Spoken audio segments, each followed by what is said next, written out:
Physiotherapy ही फुडाराची गरज आसा अशें मत दिवचलचे आमदार दोतोर चंद्रकांत शेटये हांणी उक्तायलां।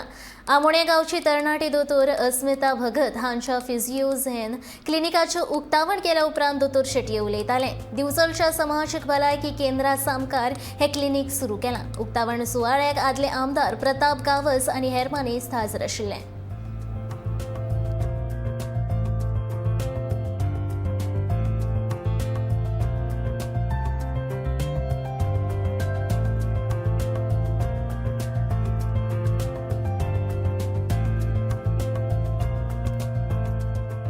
खंय जर आमकां बॅकेक जाता, shoulder pain, frozen shoulder, slip disc, हाका सगळ्याक किंवा फाल्यां तुका सर्जरी केली जाल्यार रिहॅबिलिटेशन म्हणून आसता। सर्जरी खंयचोय जर जालो ट्रिटमेंट जाल्यार सर्जरी एक आनी रिहॅबिलिटेशन एक। सो रिहॅबिलिटेशन कोण करता जाल्यार फिजिओथेरपी। सो फिजिओथेरपिस्टाक प्रत्येक गोष्टीक गरज आसता आनी खुबशे टायमीक जे क्रॉनीक प्रॉब्लेम आसता ताका जर तुका आमी ॲलोपॅथीक ट्रिटमेंट दिता तातूंत कितें जाता तुका टेम्पररी रिलीफ जाता, पण लॉंग टर्म जर रिलीफ गावपाक जाय whether it is cervical spondylosis, lumbar spondylosis, frozen shoulder, then you need to do physiotherapy. So त्यामुळे फिजिओथेरपी ही आज काळाची गरज आसा, it is a must treatment म्हणटात तो आसा।